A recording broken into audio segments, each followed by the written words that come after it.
তারা আমাকে সংসার থেকে বিচ্যুত করার হুমকি দিচ্ছে। আমি দুটো বাচ্চা নিয়ে কোথায় যাব? রাজধানীর উত্তরায় প্রকাশ্যে এক পুরুষ ও এক নারীকে হামলার শিকার হতে দেখা গিয়েছে। ঘটনার ভিডিওটি সামাজিক যোগাযোগ মাধ্যমে ব্যাপকভাবে ছড়িয়ে পড়েছে এবং নানান রকমের আলোচনা সৃষ্টি হচ্ছে। তদন্তে উঠে এসেছে চাঞ্চল্যকর তথ্য। আহত ব্যক্তি এবং তার সঙ্গী নারী স্বামী স্ত্রী নন, বরং আহত যুবকের প্রকৃত স্ত্রী দাবি করা সৈয়দা শম্পার মতে ওই তরুণী তার স্বামীর পরক্রিয়া প্রেমিকা। গণমাধ্যমে দেওয়া এক সাক্ষাৎকারে আহত যুবকের প্রকৃত স্ত্রী দাবি করা সৈয়দা শম্পা জানান, 2016 সালে মেহেবুলের সঙ্গে আমার বিয়ে হয়েছে। আমাদের দুটি সন্তান রয়েছে। একজনের বয়স 5 বছর, আরেকজনের বয়স 4 বছর। আমি তার বৈধ স্ত্রী।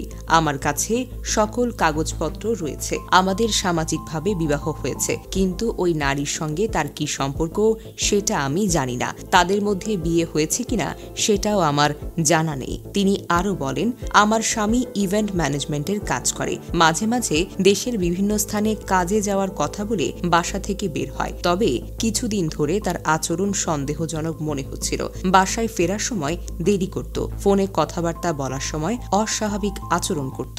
আমি বুঝতে পারছিলাম কিছু একটা চলছে, তবে এত বড় ঘটনা হতে পারে সেটা আমি কখনোই ভাবিনি। ওই নারীর সঙ্গে আপনার স্বামীর বিয়ে হয়েছে কিনা জানতে চাইলে শম্পা বেগম জানান, ওই নারীর সাথে কোনো বিয়ের ঘটনাই ঘটেনি। আমার স্বামী গোপনে নারীর সাথে যোগাযোগ করতেন, তবে ওই ঘটনার পর থেকে তার নিজের স্বামী স্ত্রী হিসেবে প্রতিষ্ঠা করতে চেয়েছিলেন। ওই ঘটনা যখন আমি ফেসবুকে দেখেছি সাথে সাথে কল দেই, কিন্তু তিনি কোনো রেসপন্স করেনি। পরে হাসপাতালে গিয়ে তার সঙ্গে আমার কথা হয়। উনি আমাকে এই বিষয়ে সাংবাদিকদের সঙ্গে কথা বলতে নিষেধ করেছেন। না, তুমি স্বীকার করলেও আমি তোমার বউ, না স্বীকার করলেও আমি তোমার বউ। তুমি অস্বীকার করতে পারবা? তোর মিডিয়াতে এখন বউ হয়ে আসা লাগবে, তুই মিডিয়াতেই থাক। সাংবাদিকদের সঙ্গে কথা বলার সময় ওই নারী তার শ্বশুরের সঙ্গে লাউড স্পিকারে ফোনে কথা বলেন। তিনি দাবি করেন, আমার শ্বশুর এবং আমার স্বামী সবাই আমাকে নানাভাবে ভয় দেখাচ্ছে।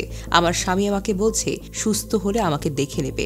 জানা যায় আহত মেহেবুলের সঙ্গে থাকা নারীর নাম নাসরিন আক্তার ইপ্তি। তিনি আসলে কে? গণমাধ্যমে এখনও তার কোনো পরিচয় প্রকাশ পায়নি, তবে ধারণা করা হচ্ছে তিনি মেহেবুলের দীর্ঘদিনের পরক্রিয়া প্রেমিকা। শম্পার দাবি, ইপ্তির সঙ্গে মেহেবুলের সম্পর্ক কতদিনের তা তিনি জানেন না, তবে কিছুদিন ধরে সন্দেহ করছিলেন। এর আগে গত 17 ফেব্রুয়ারি রাত 10:30টার দিকে রাজধানীর উত্তরায় এই ঘটনা ঘটে।